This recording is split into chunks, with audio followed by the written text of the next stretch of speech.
அவர் நடத்துவதோ என் வாழ்வில் இடரில்லை.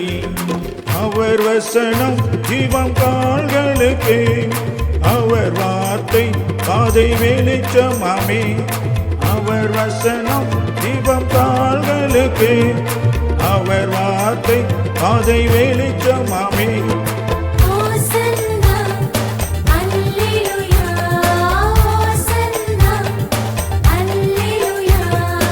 கர்த்தருக்கு ஸ்தோத்திரம். Welcome to pastor on poster. இந்த நாளுக்கான தேவனுடைய ஆசீர்வாத வார்த்தை யாக்கோபு எழுதின நிருபம் 1 அதிகாரத்தின் 18 வசனத்தை நான் உங்களுக்காய் வாசிக்கிறேன். அவர் சித்தம் கொண்டு தம்முடைய சிருஷ்டிகளில் நாம் முதற்பலன் ஆவதற்கு நம்மை சத்திய வசனத்தினாலே ஜெனிப்பித்தார். யோவானிலே நாம் வாசிக்க முடியும், சத்தியத்தை அறிவீர்கள், சத்தியம் உங்களை விடுதலையாக்கும் என்று சொல்லி. இங்கே யாக்கோபு எழுதுகிறார், அவருடைய சிருஷ்டிகளில் எல்லாம் நம்முடைய தெய்வம் இந்த சகல லோகத்தின் சிருஷ்டிகராயிருக்கிறார். மனிதனை மாத்திரம் அல்ல, நாம் பார்க்கிறவைகள் மாத்திரம் அல்ல, மனித கால்கள் படாத, மனிதன் போய் சேர முடியாத பல இடங்கள் இந்த பூமியில இருக்கிறது. எல்லாம் தெய்வம், நம்முடைய தெய்வம் சிருஷ்டித்தார். இந்த யூனிவர்சல் முழுவதற்கு நம் ஆராதிக்கிற, நாம் தொழுது கொள்ளுகிற, நமக்காய் சிலுவை சுமந்த உயிர்த்தெழுந்த இரட்சகனாம் இயேசுவே சகலவற்றின் தெய்வமாயிருக்கிறார். நாள் இதை கேட்டுக்கொண்டிருக்கிறதான தெய்வ பிள்ளைய, வேதம் நம்மை தெளிவுபடுத்துகிறது. இந்த நாளிலும் கர்த்தர் நம்மை தைரியப்படுத்துகிறார். என்ன சொல்லுகிறார் யாக்கோபு?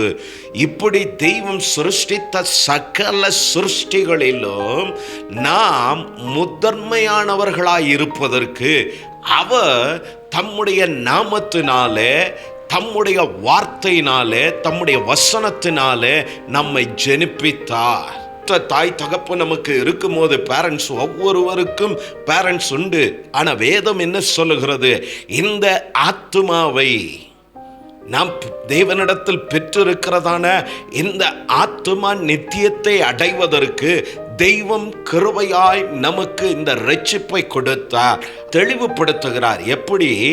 நீங்கள் தேவனுடைய வசனத்தினாலே ஜெனிப்பிக்கப்பட்டீர்கள். அந்த வார்த்தையானவர் நாம் ஆராதிக்கிற இயேசுவின் நாமமாகும். இந்த வேதத்தில் எழுதப்பட்டிருக்கிற ஒவ்வொரு வார்த்தையும் அவரை அடையாளப்படுத்துகிறது. அவர் நாமத்தினாலே, இயேசுவின் நாமத்தினாலே நீங்களும் நானும் ஜெனிப்பிக்கப்பட்டிருக்கிறோம். கர்த்தருடைய பிள்ளைகளே, இந்த கால வேளை யாக்கோபு நம்மை தைரியப்படுத்துகிறார். ஆதலால் கலங்காதீங்க, யாரும் இல்லை என்று சொல்லாதீங்க. நீங்கள் கிறிஸ்துவுக்குள் ஜெனிப்பிக்கப்பட்டீர்கள். கிறிஸ்து இயேசுவின் நாமத்தினாலே கர்த்தர் நோக்கத்தோடு கூட நம்மை தெரிந்தெடுத்திருக்கிறார். நாம் கர்த்தரால் இந்த பூமிக்கு கொண்டு வரப்பட்டோம். அந்த நோக்கம் நிறைவேற நம்மை ரட்சித்து இந்த ஆத்துமாவிலே தெய்வம் தம்முடைய நாமத்தின் பிரசன்னத்தை தாம் வாசம் செய்கிற வாசஸ்தலமாய் உங்களை ஏற்படுத்தி இருக்கிறமைக்காய் தேவனுக்கு நாம் நன்றி உள்ளவர்களாய், கர்த்தரை சோத்தரிக்கிற குடும்பமாய், கர்த்தரை பாடுகிறவர்களாய், கர்த்தரை தொழுது கொள்ளுகிறவர்களாய் நாம் காணப்பட வேண்டும். முதற்பலனானவர்களாக இருப்பதற்காக தான் இந்த ஸ்தானம். அப்படியானால் நம்முடைய தெய்வம் இந்த சகல லோகத்தின் சிருஷ்டிகர்த்தனாய் இருக்கும்போது, தெய்வம் சிருஷ்டித்த இந்த உலகத்தில் நாம் பார்க்க முடியாத ஆயிரமான காரியங்கள் உண்டு. பார்ப்பவைகளே நாம் பிரமிக்கத்தக்கவைகளாய் இருக்கும்போது, இவைகளிலெல்லாம் விசேஷித்தவன் தேவனால் ஜெனிப்பிக்கப்பட்டவர்கள். இவைகளிலெல்லாம் விசேஷித்தவர்கள் தேவனால் சிருஷ்டிக்கப்பட்ட நீங்கள் தான். அபிஷேகம் பண்ணப்பட்டவன். கிறிஸ்துவில் பிரியமானவர்களே, ஆதி சபையை கர்த்தர் நடத்தி கொண்டு வரும்போது மோசேயை கர்த்தர் அந்த ஸ்தானத்துக்கு ஏற்படுத்தி அவனை கொண்டு ஆபிரகாமுக்கு சொன்ன அந்த வருடங்கள் நிறைவேறும் போது அந்த 400 வருடம், யோசேப்போடு 430, அந்த 400 வருடம் முடியும் போது கர்த்தர் திட்டமிட்டபடியே தம்முடைய ஜனத்தை அந்த பெரிய பாண்டேஜிலிருந்து அவர்களை கர்த்தர் விடுதலையாக்கி நடத்தி கொண்டு வந்தார். சபை நடத்தப்பட்டு கொண்டு இருக்கிறது. தேவ பிள்ளைகள், தேவனுடைய தெரிந்தெடுக்கப்பட்ட மனிதனாம் மோசே கொண்டு கர்த்தர் நடத்தி கொண்டு இருக்கும்போது, மோசேயும் மனிதனானபடியினால் அவனுடைய மரண நாட்கள் நெருங்கி கொண்டு இருக்கும்போது, அவன் தன் பிதாக்களோடு சேருகிற நாட்கள் வந்தபோது அவனுக்கு குடும்பம் இருந்தது, பிள்ளைகள் இருந்தார்கள், கூட பிறப்புகள் உறவுகள் இருந்தும் தனக்கு உதவியாய் இருந்த அந்த யோசுவாவை குறித்து அவனுக்கு சிந்தை இல்லை. ஆனால் பரலோகம் யோசுவாவை கன்சிடர் பண்ணினது. யோசுவாவுக்கு ஒருவேளை மோசே, யோசுவாவே நீ எனக்கு உடனாய் இருப்பாயானால், என்னுடனே இருந்து எனக்கு உடன் வேலையாளாய் உடன் ஊழியக்காரனாய் நீ சேவை செய்வாயானால், ஒரு நாள் நான் மரிக்கும் போது நான் உன்னை ஸ்தானத்துக்கு ஏற்படுத்துவேன் என்று சொல்லியிருப்பானால் நிச்சயம் யோசுவா பின்பற்றியிருப்பார். இன்று அநேகர் அப்படிதான் கிறிஸ்துவை பின்பற்றி கொண்டு இருக்கிறோம். அது தவறல்ல. ஆனால் அக்குணம் நமக்கு வேண்டாம். ஏதோ ஒன்றை அடைவதற்காக பின்பற்றுவது போல் காணப்படுகிறது. யோசுவா பாருங்க, எந்த அறிவிப்பும் இல்லை, எந்த எதிர்பார்ப்பும் இல்லை, விடாமல் மோசேயை பின்பற்றி கொண்டு போகிறான். மோசேக்கும் திட்டம் இல்லை, ஆனால் தெய்வம் திட்டமிட்டார். அதை சொல்லல.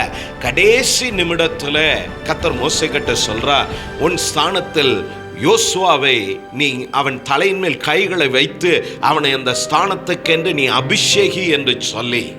பிரியமான தேவ ஜனமே, அப்படி அபிஷேகம் பண்ணப்பட்டவன் எல்லாராலும் உதாசீனப்படுத்தப்பட்ட ஒரு கேவலமான, இல்லையெனில் மற்றவர்களை பார்க்கலும் ஸ்தானம் இல்லாத ஒரு மனிதன் யோசுவா. கர்த்தர் அந்த ஸ்தானம் இல்லாதவனை, அதை தான் தாவீது சொன்னார், அவர் சிறியவனை பொழுதிலிருந்து தூக்கி விடுகிற தெய்வம். சகல சிருஷ்டிகளிலோ முதற்பலனாவதற்கு முதன்மையானவர்களாய் தேவன் தெரிந்தெடுத்த பிள்ளைகள் நீங்கள் காணப்படுவதற்காக அவர் தம்முடைய ஜீவனையே உங்களுக்காய் கொடுத்து அந்த வசனத்தினாலே, அந்த நாமத்தினாலே கர்த்தர் உங்களை ஜெனிப்பித்திருக்கிறார். உற்சாகம் அடைவோம், தைரியப்படுவோம். எல்லாவற்றை பார்க்கலும் நீங்கள் அவருக்கு மேன்மையானவர்கள். எப்படி உங்களை கைவிடுவார்? யோசுவாவே கர்த்தர் கைவிடல. நீங்க அவருடைய இரத்தத்தினால் மீட்கப்பட்டவர்கள். உங்கள் பிள்ளைகள் கர்த்தருடையவர்கள். தன்னுடைய ஜீவனை கொடுத்து அவர்களை ரட்சித்திருக்கிறார். எப்படி கைவிடுவார்? நிச்சயம் யோசுவாவை கனப்படுத்தினவர் உங்களையும் உங்கள் பிள்ளைகளையும் உங்கள் ஸ்தானத்தையும் கர்த்தர் ஆசீர்வதித்து கனப்படுத்தி உயர்த்தி மேன்மைப்படுத்த அவர் போதுமான தெய்வமாயிருக்கிறார். கர்த்தர் தாம் அபிஷேகம் பண்ணிவித்தவனை ரட்சிக்கிற தெய்வமாயிருக்கிறார். ஆபகுக்களே நாம் அதை வாசிக்க முடியும். நீர் அபிஷேகம் பண்ணிவித்தவனின் ரட்சிப்புக்கு புறப்பட்டீர் என்ற ஒரு வார்த்தை எழுதப்பட்டிருக்கு. அதை அப்போஸ்தலனாகிய பவுல் கொரிந்தில இப்படியாய் எழுதுகிறார், நம்மை அபிஷேகம் பண்ணினவர் தேவனே. உங்களை தேவன் தெரிந்தெடுத்திருக்கிறார். அவருடைய வசனத்தினாலே நீங்கள் ஜெனிப்பிக்கப்பட்டு இருக்கிறீர்கள், பிறப்பிக்கப்பட்டு இருக்கிறீர்கள். உங்களை தெய்வம் ஒரு நோக்கத்தோடு இந்த பூமியில் கொண்டு வந்திருக்கிறார். ஆதலால் நான் யாருக்கும் பிரயோஜனமற்றவன், நான் எதற்கும் தகுதி இல்லாதவன், லாக்கி இல்லாதவன் என்றெல்லாம் யோசிப்பதை விட, சொல்லுவதை விட, சிந்திப்பதை விட கர்த்தருடைய வார்த்தையினாலே, கர்த்தருடைய நாமத்தினாலே, இயேசுவின் நாமத்தினாலே நான் ஜெனிப்பிக்கப்பட்டு இருக்கிற ஒரு நோக்கத்தோடு கர்த்தர் என்னை தெரிந்தெடுத்திருக்கிறார். அந்த நோக்கம் என்னிலே, என் பிள்ளைகளிலே, என் குடும்பத்தில் நிறைவேறுவதாக என்று சொல்லி நாம் ஜெபிக்கிறவர்களாய், அதை வாஞ்சிக்கிறவர்களாய், தேடுகிறவர்களாய் நாம் இருப்போமானால், யோசுவாவை கர்த்தர் அவன் எதிர்பாராத ஸ்தானத்தில் மோசேயை கொண்டு கர்த்தர் அபிஷேகித்தார். அந்த அபிஷேகம் அவனை வேல்யூ உள்ளவனாய் மாற்றினது. மோசேயை விட பெருங்காரியத்தை சபைக்காய் செய்து முடித்த தெய்வ மனிதன். நாம் எல்லாரும் அவனுடைய வாக்குத்தத்தங்களை சொல்லுவோம். அவன் கடைசி நேரத்தில் அவனுடைய 110வது வயதில் அவனும் மோசேயை போல தன் பிதாக்களோடு நித்திரை பண்ண போகிறதான அந்த நாட்கள் மரணத்துக்கு முன்பு அவன் சபையை அழைத்து சொல்லுகிறான், நீங்கள் எப்படியோ நான் கர்த்தரை முழுமையாய் விசுவாசிக்கிற இந்த வயது வரை, இந்த நாள் வரை கர்த்தர் என்னை கைவிடவே இல்லை.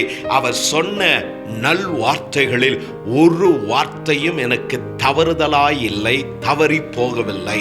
அப்படியெனில் அவர் சொன்னதை எனக்கு செய்து முடித்தார். எனவே நான் ஒரு தீர்மானம் எடுத்தேன், நானும் என் குடும்பமோ நானும் என் பிள்ளைகளோ கர்த்தரை சேவிப்போம் என்று சொல்லி. நான் கடந்து போனாலும் என் குடும்பம், என் பிள்ளைகள், என் சந்ததி கர்த்தருடையதாயிருக்கு. அந்த கான்ஃபிடென்ட்ல அவன் அதை அறிக்கையிட்டு கர்த்தருக்குள் நித்திரை அடைந்தான். கொண்டு இருக்கிறதான நீங்களும் நானும் நாம் அபிஷேகம் பண்ணப்பட்டவர்கள். நான் இந்த உலகத்தில் இருக்கிற சகலவற்றை விட, மனிதனை மாத்திரமல்ல சகல சிருஷ்டியை விட தெய்வம் அபிஷேகித்த தேவனுடைய வசனத்தினால், இயேசுவின் நாமத்தினாலே ஜெனிப்பிக்கப்பட்ட, பிறப்பிக்கப்பட்ட நான் விசேஷித்தவன் என்பதை நாம் நம்முடைய பிள்ளைகளுக்கு நாம் கற்றுக் கொடுக்க வேண்டும். நாம் உலகத்தார் அல்ல, உலகத்திலிருந்து பிரித்தெடுக்கப்பட்டவர்கள். யாருக்காக? திரும்ப இந்த உலகத்துக்கானவர்களாய் அல்ல, நித்தியத்துக்கானவர்களாய் யுகா யுகமாய் வாழ்ந்து கொண்டு இருக்கிறதான தம்முடைய சிங்காசனத்தை ஸ்தாபித்து மீண்டும் வரப்போகிற நம்முடைய மணவாளனாம் இயேசுவுக்காக கர்த்தர் உங்களை ஏற்படுத்தி இருக்கிறார். அதனால் திடமனதாய் இருங்க, தைரியமாய் இருங்க. நீங்கள் பிரயோஜனமற்றவர்கள் அல்ல, கர்த்தருக்கு பிரயோஜனமானவர்களாய் கர்த்தர் உங்களை இந்த நாளில் பயன்படுத்தட்டும். என்னோடு கூட சேர்ந்து ஜெபிக்கும்படியாய் நான் உங்களை கேட்கிறேன். இருக்கிற இடங்கள்ல அப்படியே கண்களை மூடி என்னோடு கூட சேர்ந்து ஜெபிங்க.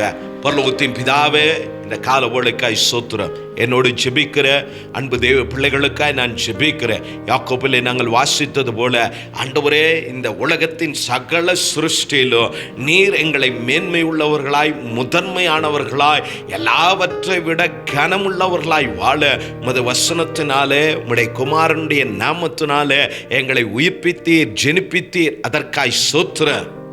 பாவத்தில் மரித்து போன எங்களை உம்முடைய இயேசுவின் நாமம் உயிர்ப்பித்து வாழ வைத்தபடியால் உமக்கு நன்றி செலுத்துகிறோம். ஆண்டவரே, நான் யாருக்கும் பிரயோஜனமற்றவன், என்னால் ஒன்றும் ஆகாது, எனக்கு அந்த ஞானம் இல்லை, நான் யூஸ்லெஸ் என்று சொல்லி சிந்திக்கிற நம்முடைய பிள்ளைகளுடைய வாழ்வை கர்த்தர் மாற்றி அநேகருக்கு பிரயோஜனம் உள்ளவர்களாய் கர்த்தர் பயன்படுத்தும்.